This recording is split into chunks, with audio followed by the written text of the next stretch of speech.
Welcome everybody to Drum Education Live, episode 91. And today we have the fabulous Tim Buell with us. Thank you very much for having me. Thank you. Thank you. Please subscribe everybody so you don't miss an episode. I'm going to kick off with our first question we ask everyone. And that is, what do you think is missing from drum education today, if anything? Well, oh boy. Um, I think there's a lot of stuff missing. So I think so when I went to music college and got a degree in drum set performance, um, and certainly that's a podcast in itself is the value of higher education in music. But I think when I was in college, I did learn a lot, but I think a lot of what I learned in college was a lot of um, theoretically how music works, theoretically how you get a gig, theoretically how audio engineering works.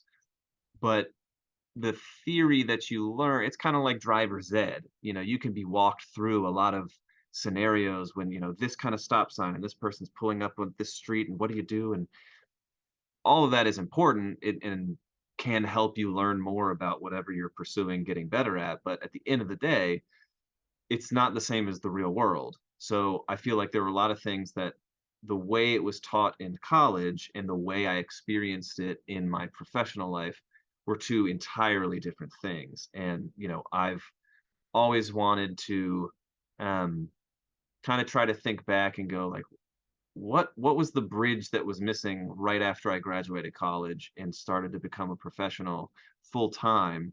Like, what are those things that didn't either no one talked about or just never really communicated to me in a way that resonated with me? And that's the kind of stuff that I tackle. So a lot of that stuff is, um, how to develop how to sound like yourself on the drums. That's something that people talk about, but it was never fully talked about in a way that kind of resonated with me. Um, how to chart music effectively for a gig. A lot of people have methods of charting, but Nashville has Nashville number system, which is like kind of unique to Nashville. And then on top of that, you know, as drummers, that it wasn't really designed to benefit drummers. So I kind of had to learn that a little bit. And there's all kinds of stuff that I just felt like, backing tracks were mentioned to me like, hey, modern gigs these days, you got to know how to run tracks. And then they was mentioned and they kind of talked about like, oh yeah, people use Ableton Live for it or whatever, but like it was never really dug into. So I have a course on teaching Ableton because I had to learn it like 3 days leading up to the first gig, and it was really stressful and like not the way I think anyone should learn it. So I've just tried to find pockets of stuff that kind of hit that target of I wish someone had told me that, if that makes sense. So maybe in college now you should have a course like learn how to program uh, SPD8 in 3 hours. 1,000,000%. Yeah. And that's another, like, my YouTube channel, some of the videos that have done like the best, which I never would have predicted because it's not necessarily the thing I'm like most passionate about, but I have a ton of Roland SPDSX videos that like a lot of people watch. And it's because it's one of those things where as drummers, there are some gigs where they're like, we need you to be able to play the samples from the record and blah blah blah. But in music college, no one told me what the options were. And even if they did, they definitely didn't tell me, well, once you buy that option, here's how to like find the sounds or curate the sounds yourself or design the sounds yourself. And then here's how to load them on. And then, here's a couple things you should know that might help you on the gig and make sure that, if the pad goes down, you have this as a redundancy and all this stuff. Like no one mentioned all that stuff. They just said like, yeah, you got to run backing tracks and you got to have samples. There's a big gap between knowing that that's a thing and actually being able to walk it out in real life. So But yeah. I guess it's changed a bit in the last probably 5 years or so. I have no idea when you graduated, but I think that the other thing was 10 years ago or so, there were people who were teaching in college for the last 20 years, and they didn't kind of lived this change in technology. So maybe they've heard, oh, there is backing tracks, I've heard, you know, and they weren't able to teach that. I don't know. I'm guessing. I totally, so yeah, 2 points I love there are one, um, yeah, I think that any person who is teaching higher education, and I'll speak specifically for music because that's really the only experience I have, but specifically with music, a lot of the people that are teaching higher education in music most often aren't as active in the modern music landscape as they were before they started teaching higher education.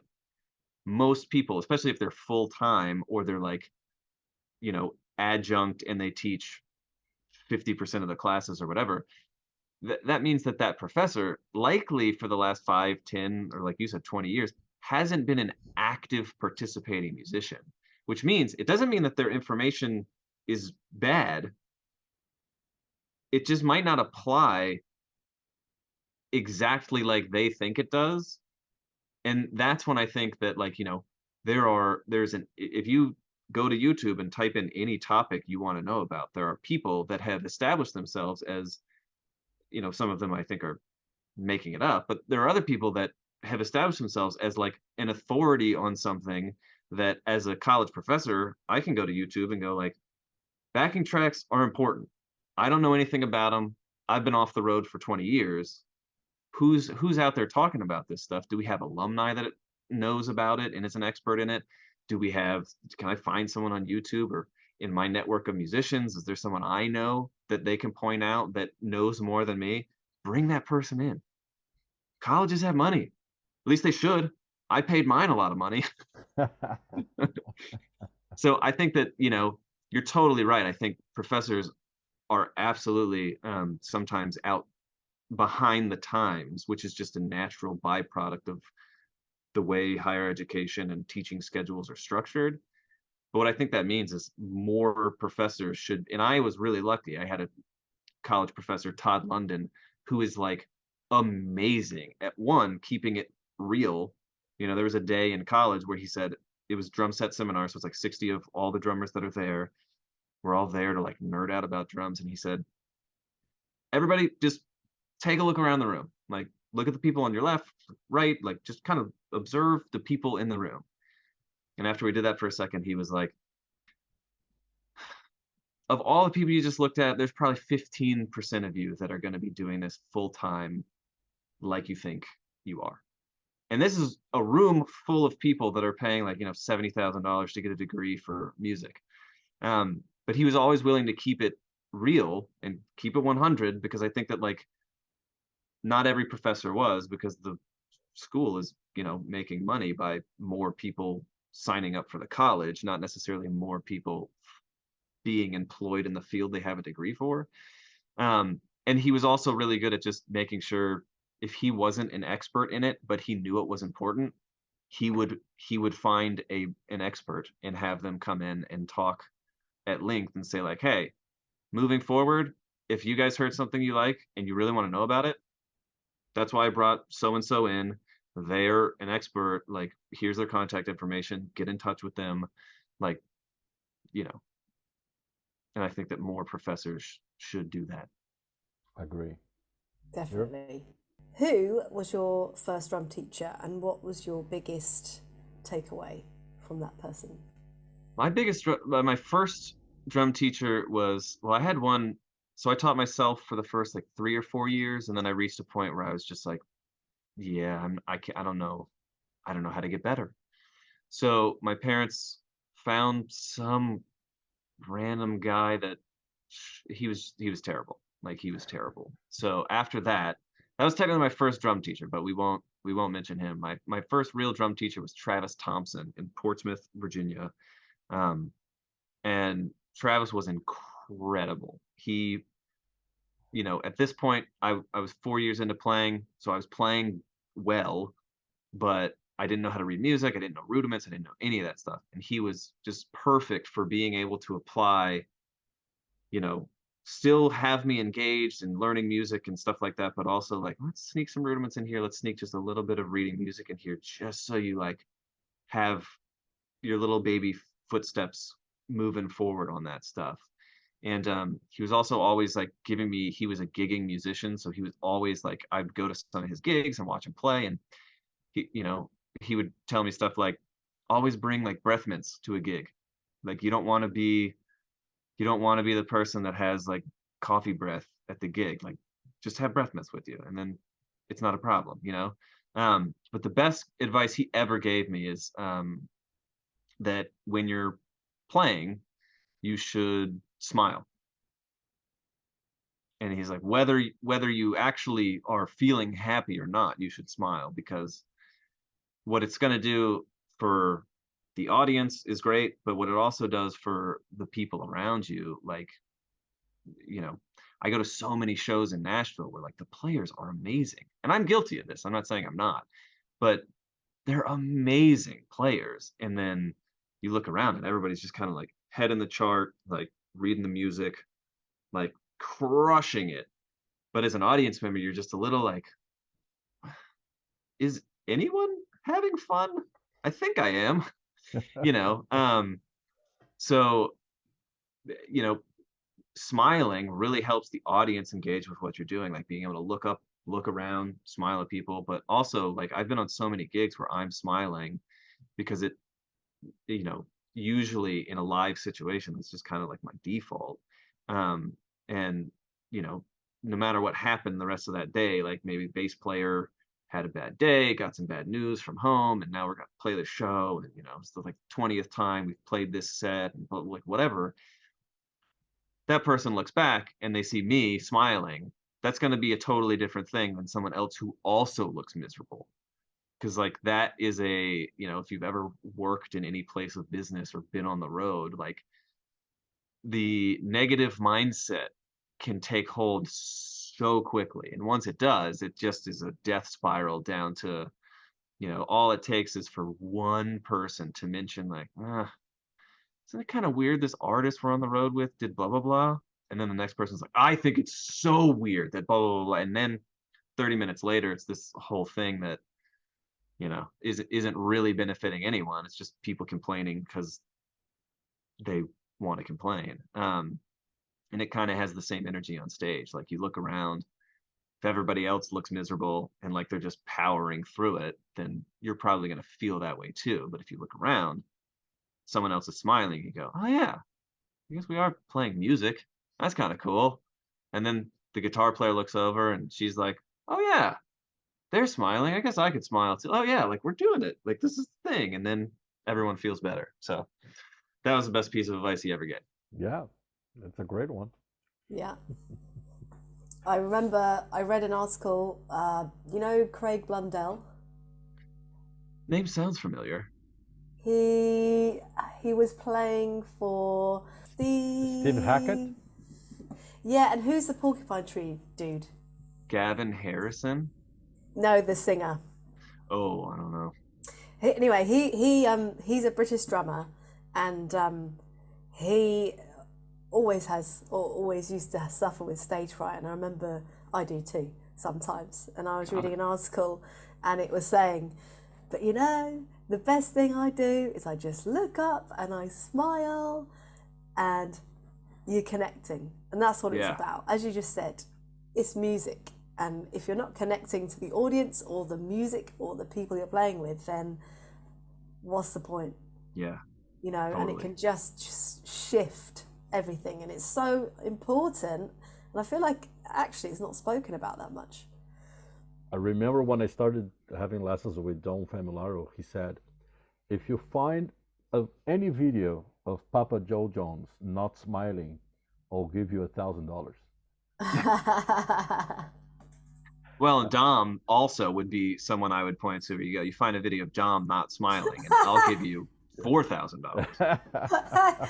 Yes. I'm gonna dig that. I have some videos of him in my studio. Uh-oh. I want the $4,000. I like it. There you go. That's an opportunist right there. Um, yeah, and it's an easy detail to overlook because again, like that's one of those kinds of things in music college. Like, I don't know if I went to music school for 4 years. I don't know if anyone ever mentioned that, you know, look like you're having a good time, like smile. I don't know if that was ever brought up. I mean, we talked a lot about, four-way coordination, linear drumming, Jeff Porcaro, and we talked all about that, but I don't know if anyone ever mentioned like you should also look like you don't want to quit everything.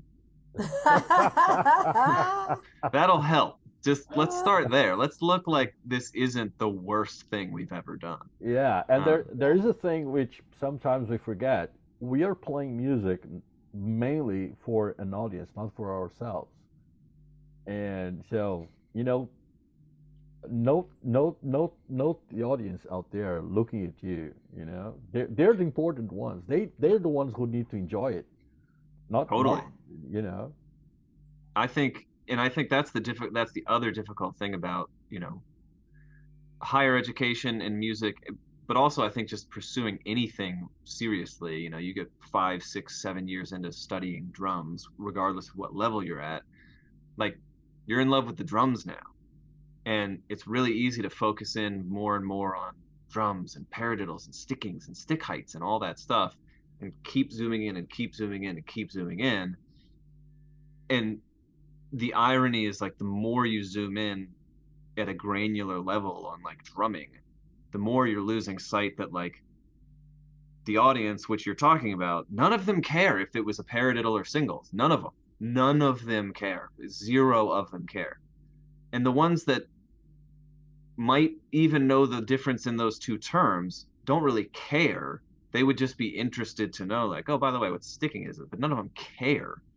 And I think that, like, the pursuit of being a better musician, oftentimes, sometimes ironically, like, can start to erode your desire to pursue music at all because it becomes less and less about the audience or making something that, um like, I was watching this podcast, and I cannot remember who was talking about this, but Hassan Minaj, I think it was, he was talking about um artists and content creators. It's it's like all artists or content creator. This is not like, this is me gonna I'm gonna bastardize what he said, so I'm not quoting him here, but like, all artists are content creators, but not all content creators are artists. Because an artist is someone who goes, I have this story that I want to tell. It's really important that I want to get out this story that I've thought of because of my experience or because of whatever. And then you make a short story, or you you get your screenplay out there, or you make a YouTube video or whatever, and it's an artistic result of something that you like envisioned and got out into the world. Whereas content creation can often look like, um, you know, okay, cool. On YouTube right now, what's popping is like drum lessons about XYZ topics. I'm gonna go make a YouTube video. And there's nothing wrong about that. I've certainly done it a lot. But like, there are YouTube videos I've made that I absolutely don't consider art, and there are some that I think are more artistic than others. So I think it's the same when you're learning an instrument. It's like, just because you're practicing drums doesn't mean you're like moving the needle forward on like being more musical. Mm. And it's important to like delineate that stuff. If not, you always just think that like, I need to get more into rudiments and more into this and more into that, when really it's like, zoom out for a second. Is any of the stuff you're learning like helping you at your gig where you have stage fright? Yeah. If not, then maybe you right now don't need to pursue that stuff more, and you do need to focus on like, how do I get this stuff from the practice room onto the stage where it actually is helping my playing. That to me is going to facilitate like you making better art. Whereas, you can get caught up in the spiral of like, you know, just pursuing drum lessons to be working on more drum lessons, which isn't Mm, necessarily the same thing as like being able to musically state something more articulately, if that makes sense. yeah, I talked to a guy a couple of years ago, and he mentioned something that I found very interesting. He said, "Is the curse of knowledge. You Yeah, know so much that you lose contact with the reality, and then totally. then you have no idea what is it that the people give what the people want." That's yeah, I mean that can't be overstated. I have this is something I've seen a lot with like because again, a lot of my students are finding me because of the stuff I put out into the world. And a lot of that stuff is I graduated music college, wanted to be a professional, and there are all this weird stuff that no one ever really covered for me, so let me do that. And like I have I've had this with several students over the years where they'll come and they'll be like, I want to be able to play like a musical solo. And they'll be like one of them specifically was like, I have to play the melody of this jazz standard. And I was like, okay, well, like let's see where you're at. Like, go for it. And it's just it's kind of a mess. It kind of sounds like a drum solo, but it also kind of sounds like they're just like very literally playing the exact rhythm of the standard that they're working on. It just like kind of isn't anything that most people would connect with. And so then I go, okay, like, well, let's start with like how do we make a music, and I'm not, I didn't invent any of these thoughts. This is something that like Benny Graham and Mark Juliana and a ton of people have talked about. But like, what are the ways that we can, and actually a couple years at PASIC, Mike Dawson had a clinic where he talked about like we think of drum improvisation as like a drum solo. But just because you're playing by yourself doesn't mean that you have to play like 30-second notes for people to be entertained. Like, so if you want to try to start working on your own musical vocabulary and how to sound like yourself and all this stuff, like when you go to play drums by themselves, like just start playing with basic eighth notes and try to make a musical statement with basic eighth notes. There's so many ways you can play eighth notes. You can play constant eighth notes. You can have space between eighth notes. You can play them all around the kit and orchestrate them differently. Like, but so many people go, I got to play a drum solo. Let me start with the 30-second notes. And all that ends up doing is you're either copying, pasting kind of irrelevant or out of context licks and chops together, which is going to make an audience listener kind of go like, what's the story here? Fast notes? Okay. Seen that. Is And there a different are we taking that anywhere? And oftentimes the answer is like, no, we aren't. We're just playing fast notes. And like that's not what anyone really wants. That, and even if they do, it's only entertaining for a small amount of time. And then past that, it's just kind of like, man, this person is really just blazing a trail of 64th triplets, but like then what? You know? So I think that so many drummers can benefit from just like simpler. Just go as simple as possible. And if you can start making coherent musical, learn how to make contrasting statements with really basic rhythms, learn how to, the storyteller's rule of three and like all these basic storytelling principles, apply them to just like eighth notes. And then once you get the hang of that, eighth note triplets and 16th notes, and you can start to grow it. But now you're making a more musical statement because you're not focusing on the like what of the exact rhythms and the paradiddles and the stickings and the you're focusing on the why and where you're going to apply this stuff. And I think that it's easy, like you were saying, the curse of knowledge is, well, I know 30-second notes, people are impressed by them a lot of times, I'm just going to throw these out here. And it's like that's a terrible reason to do anything. exactly. You should And have a much another, better reason. yeah, and another question: if you start with 30-second notes, where do you go from there? You know, there's a, Only down. exactly. Yeah, but it's again it's difficult because if you go to music school I can, or generally drum lessons. And I'm, I feel weird about this now. I've done a lot of drum transcriptions and I have a lot of books and things like that out in the world. And like the illusion with, I think how a lot of people teach is like, oh, you want to know musical vocabulary and you love Tony Williams, like learn this Tony Williams solo. And it's not that you can't benefit from learning a Tony Williams solo note for note, but learning a Tony Williams solo and being able to take inspiration from Tony Williams and make it your own are two entirely different things. And a lot of people are just giving like, you know, I mean, YouTube is full of, and again, I'm guilty of it, not calling anyone out. Like YouTube is full of places you can go to figure out exactly what someone is playing. But the more intelligent, or not more intelligent, but the next level of that, if that's the first step, is figuring out why they did it. And that's going to be the thing that starts to open up, you getting off stage and someone going, wow, you sounded so cool. Like I've never heard anyone sound like that. And then now that's how you start getting to a new place where you can feel like when you get, you upload a video on Instagram or you get called for a gig or someone hires you to play on a session, like you can really start to make your own mark if you've started to ask like why, and then figure out how that applies to the way you view the world than just only focusing on like the what of stuff. And also I don't know how we got there.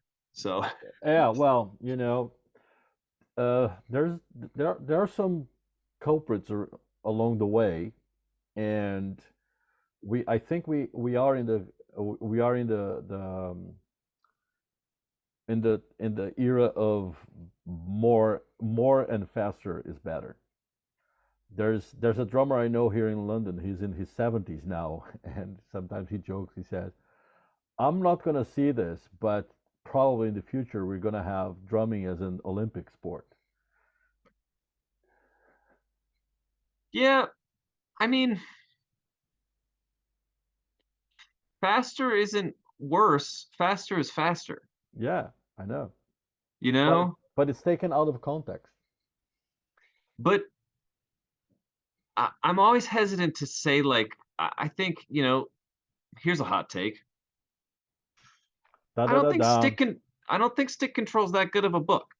Oh wow. Oh, Okay. hang on. All right. Wow! I'm Mic start. Okay. drop! Wait. Now I'm starting to like it. Okay. I don't think stick control's that good of a book because what's the value in me learning 200 sticking variations and playing them? Like, I don't think that's the most valuable way people can spend their time. It's a way you can spend your time. And I think what happens a lot is, again, people never stop to ask why. And to me, Yes. so back to the fast drumming thing. You want to play like one-handed rolls at like 900 BPM or whatever? Like, awesome. Oh Do it. yeah. Nothing That's against it. amazing. Yeah. But, you know, I think the thing that I've really had to do myself, there was a period in college where I got really like judgmental. I was like so focused on trying to become like a touring musician and this whole thing that like anyone that didn't want that, I just couldn't understand why they would ever be doing, why would they even be walking the planet right now if this is not what you want? So, I'd see a hobbyist on YouTube uploading a drum cover and I'd be like, what's this person doing? Like, their technique is blah, blah, blah. Like the why they're doing it is because they're a dentist and don't love it, but they do it because it's like a family practice. And to blow off steam, they like started playing drums. They don't want to be the thing I want to be. Yeah. So I've had to do a lot of work to like come to a place where I try not to like on Instagram. There are accounts that it's just like people playing fast stuff. A large portion of the population finds that enjoyable. I'm not here to I'm not here to decide that that's good or bad. All I know is it doesn't really apply to what I do on a daily basis, which is like yesterday I had to program a bunch of stuff for some song, and then today I have to play this like weird New Orleans song for a producer in town. That just like the one-handed roll at 600 BPM doesn't fall into that category. So I I've tried to like, because I think it's a slippery slope when you start applying, like, and I'm not saying you were doing this or your 70-year-old friend was doing this, but I do see it a lot online where people are planting the flag of like, this is wrong for drumming and this is right for drumming. And it's like I love NBA basketball. It's my favorite. It's the only sport that I follow. The NBA and like people playing street ball are two entirely different things. They're not they're barely playing the same sport, and they're doing it for totally different reasons. So like, there's a lot of like people that love the NBA that are like, oh man, you can never get away with that in a game, like what, blah blah blah. And it's like, yeah, they're not playing in the NBA. This is not. You're having a different conversation altogether. They're entertaining a group of 1,000 people that showed up to this outdoor court, and yeah, they're doing a bunch of like crazy tricks with the ball and dribbling off people's head because it's fun and people are entertained by it. It's not an NBA game. So I've had to check myself. This is all this to say, I've had to check myself a lot in life on just like not trying to um, decide whether like people wanting to play super fast is right or wrong. It just is, and for me, it isn't my thing. But I think it's the natural progression of like, you know, again, in the NBA, like people are taking deeper and deeper shots behind the 3-point line. And there's a lot of people who are like, it's ruining the NBA and it's whatever. It's like, it kind of is what it is. And I think everything will have will reach a point where at PASIC, when they set up the booth and people are doing the world's fastest roll thing, we'll reach a point where like people are like, okay, for now, that was fine. And like, and then we don't focus on it as much. I think, because I think most things tend to like balance themselves out after a while because people will realize like, yeah, I don't know. Like splash cymbals. Splash cymbals were everywhere for a period of time. And then people were I like, remember it well. Yeah. Yeah, Carter, same. Carter Beauford, Gavin Harrison, who we mentioned earlier, like, and then they weren't everywhere. And I'm sure there were people that were thinking splash cymbals are here to ruin music. It's about the 24, like what Tony Williams ride cymbal sound, like that's where it's at. And then, the splash cymbals kind of disappeared for the most part. And And then they'll now come what back. is it? It's stacks now, right? Yeah. Dry cymbals, stacks, and Yeah. then that stuff will be everywhere. And then people get worn out on it and they'll go, Yes. okay, maybe not. Maybe, maybe the cymbal sounding like a practice pad, it's so dry, isn't what we need. And we go in the other direction. And China's will come back into fashion. yeah, I They mean, were everything makes its way back. in my drum kit. They're always in fashion since Yeah, 1987. I like it. Hey man, the perfectly placed China cymbal can be. There was this Jeff Hamilton record I was listening to, and I remember like he's playing just the most. Jeff Hamilton's just the most beautiful drummer ever. He's playing all this amazing stuff, and there's a section of a song where like piano player starts taking a solo, and all of a sudden I'm hearing him like ride on a sizzle china, and I was like, that is the craziest thing I've ever heard, but it's perfect. And there's also like a melody of one of the songs on that album. I can't remember what album it was, but there's like this melody where there's this perfect space in the melody where he like every single time this little spot in the melody happens, he just and hits the like sizzle china. And it's like a part of it's like built into his drum part. He always hits the china in that spot, and it's just like, wow, what a perfect decision. And then, you know, if anyone else at a gig showed up with a sizzle china, I'd be like, dumbest thing you could ever own. But to your point, in context, in the right context, it's like, wow, Yeah. Yeah. that's Magic. the thing. Good Yeah. job. You did the perfect thing. Yes. Exactly. Exactly. Sure. So you have a fantastic podcast called You're Good, Get Better. And this is to do with an episode I was listening to the other day, which I messaged you about. And I want to ask you about success. What was your definition when you were young? And what is it now? And where do we go wrong along the road in teaching young drummers about what it means to be successful? Yeah, I mean, I think this is the never-ending um, battle, struggle. Um, so when I was 10, I told myself I want to be a professional touring drummer. That's all I want to do. That's it. There's no other option for me. I never had a backup plan. I never wanted to be a studio drummer. I never wanted to be an educator. I never wanted to be a transcribing person. I wanted to tour full time. And I was really lucky that after I graduated, I toured a lot when I was in college, but like right after I graduated college, I like started touring with this band and I toured with a bunch of other Nashville bands and I like did it. And then at some point while doing it, I, you know, saw how the music industry worked. I saw how like being a hired gun for different artists around town worked. And I just started to say like, I don't know. I don't know if I don't know if this is it forever. Or I don't know if this is only it forever. And because while I was seeing like the inside of the industry and how that all worked and thinking like there's not like a lot of certainty involved with this, there's not a lot of like job security. Uh, I was also, starting. So when I was 10, answer your first question, when I was 10, be a full-time touring drummer. That was it.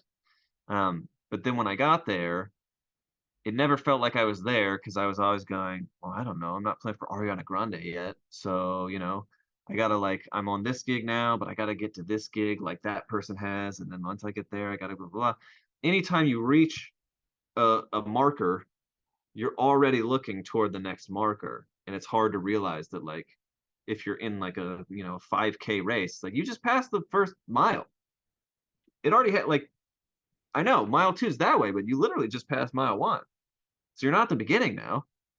And so when I came off the road full time, I had a year where I told myself, because I was also just realizing not only industry stuff was like, I want to have a little more control and all that stuff. I was also realizing that, you know, I have a lot of these nerdy parts of my brain, transcriptions and doing philosophical conversations like this that like I just wasn't ever going to get to do being a person that someone hires to play a gig. And so I wanted to see if I could do something with that side of my brain too. And when I came off the road, I really had like an identity crisis of like, well, if I don't tour full time, now what do I tell people? Because when I'm at a party and someone goes like, oh, what do you do? The answer was always, oh, I tour with so and so. And even if they hadn't heard of who I toured with, they'd be like, whoa, cool.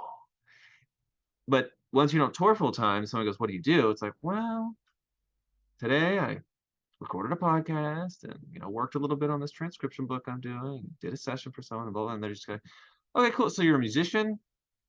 It's like, yeah. And they're like, okay, cool. And it's not met with the same thing. And I had a lot of like anxiety about that because I thought like, well, if I don't tour full time, like, am I giving up? Does that mean I gave up? And I just had another experience like that recently. I was fortunate enough to play on an album that was nominated for a Latin Grammy. And, you know, I immediately, like right when I found out that the project was nominated, I was like, this is amazing. Like, this is so cool. Like, what an awesome honor. And then like right after that, I was like, I don't know if we'll win. And I don't know if people will like, I mean, it's a Latin Grammy, but like, are people going to be, not that impressed because it's not a Grammy? Or, your mind just starts to go to like, well, I don't know. Like, if you had told 10-year-old me that I was going to play on an album from my studio at that would be nominated for Latin Grammy, I'd be like, this is the most amazing thing ever. But 31-year-old me is kind of like, yeah, it's not that cool though, because I haven't won an EGOT. Like I don't have a Tony and an Oscar and a whatever. And I just think that now success for me is like, am I able to like, am I able to have some kind of security in the schedule I keep, in like the kind of work that I do? Because when I was touring full time, it was like, okay, this artist that I'm on the road full time with is taking a break in January and February. Now I got to figure out like, can I, sub for some people or whatever? Like it was always just so chaotic, and you're having to respond immediately. And I was just like, this is not the kind of life I want to. I'm just not built for that. Some people are. Some people love it. I'm not built for it.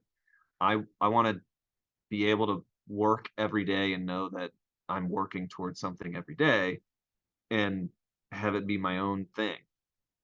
And to me, um, the success is the ability to like walk up here every day and like still be able to pay my mortgage and like have a wife. uh, you That's know, hard. I can tell. I couldn't keep the first one. yeah. So like, that's what success looks like for me, and to be doing as great a job on everything as I can. And I think that the weird thing about like being nominated for a Latin Grammy is people are like, oh wow, okay, like so you're really like knowing how to record some, and even like redoing the studio like I'm about to do. I know that when I start filming videos in here, people will be like, oh man, this is legit now. When in reality, like it'll definitely sound different, and that's part of the reason I'm redoing the studio. But it's not going to sound different enough where everyone on YouTube would notice. It's just going to look different. A Latin Grammy just makes, from the outside, makes it look like I'm, air quotes, legitimate or whatever. But success for me is being able to put all that stuff aside and know, like, regardless of awards, regardless of what the Instagram comment section is saying, I know that 2 years ago, I couldn't record drum sounds that sound as good as I can now. And I've been able to grow and learn all that while being able to still, have food on the table and not have to leave every weekend to drive 1,600 miles to play a show where, you know, I didn't feel like I was being able to fully use all of the parts of my brain that are, there. So that's a really short-winded answer of, of what it means. It's hard though. I love all this because it's getting rid of the BS, and listening to what's inside, which sounds really cheesy, but you don't really want to be seeking validation from outside because Yeah. that's dangerous, because it's never going to be enough, Nope. because you're going to listen to that one rubbish comment, or you're going to remember the person who's like, what, or what about this, and we never remember the positive. It's always that one negative. And so becoming comfortable with yourself and what you get value from, so progress, love, security, is such a worthwhile thing to get comfortable with and know about yourself. Yeah. Agreed. So children, that's the lesson. Don't listen to others. Go for what makes you happy. Just listen to your teachers, but not too much, because Yeah. they lost connection to the real world. Exactly. But it's hard. The bar is always moving forward ahead, no matter what.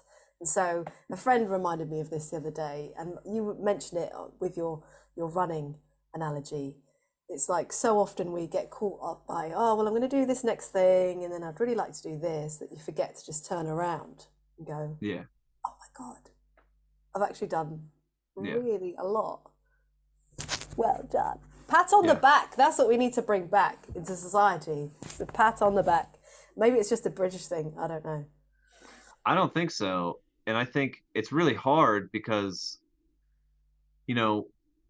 we also live in a world where like there are certain people that are like crafting, there are certain people that post about going on a private jet because to seem they want people to know they're the kind of person that takes a private jet places. But don't you And think that says more about them, as in a negative way? well, but so I think the difficult thing is like there are also people that post about a private jet because they're literally just posting what they're doing. And they're Mm. like, you know, there's so for me, like the Latin Grammy thing, like, do I ever mention it ever? Because is just me mentioning it, me just trying to like be like, well, you know what? I got a Latin Grammy. You You know have what I no mean? idea. Like, when Yeah. are you gloating, or when are you trying to like big time people, and when are you just patting yourself on the back and going like, this is a thing, and if I don't say it out loud, I won't believe that it happened. Um, Yeah. so that's the thing that I think I struggle with. But I think if you say it, approach it in that way, it's genuine because you're like, you know what? I don't really want to come across like I'm bigging myself up, but I'm really excited about this. Or can Yeah. I just, am I allowed to say that I'm excited, I'm happy about this thing? And I'm not going to mention it again, but I'm really proud. Or, this was a memory. I'm going to look back at this. I don't know. I know what you're saying. It's a tough call, but I also think authenticity will win.